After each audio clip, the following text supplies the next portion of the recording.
mga paps, mga ka-idol. So si Boy Galawan po ito. So nandito kami sa pier sa Mel Lopez. So may aksidente dito na rider. So di pa alam kung anong dahilan. Kawawa naman.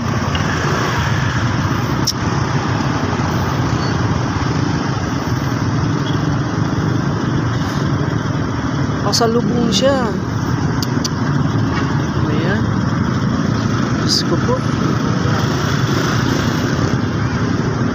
Ay, sugatan yung angka. Yung sugatan yung ano. Dalawa pala sila. Yung isa nasa motor.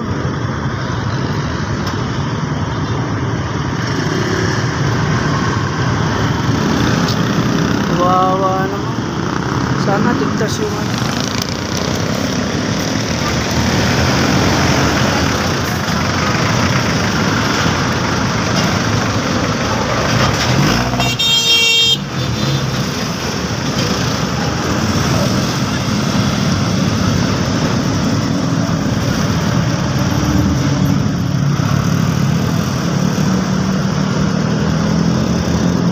So yun lang po. See you, bye. Thank you.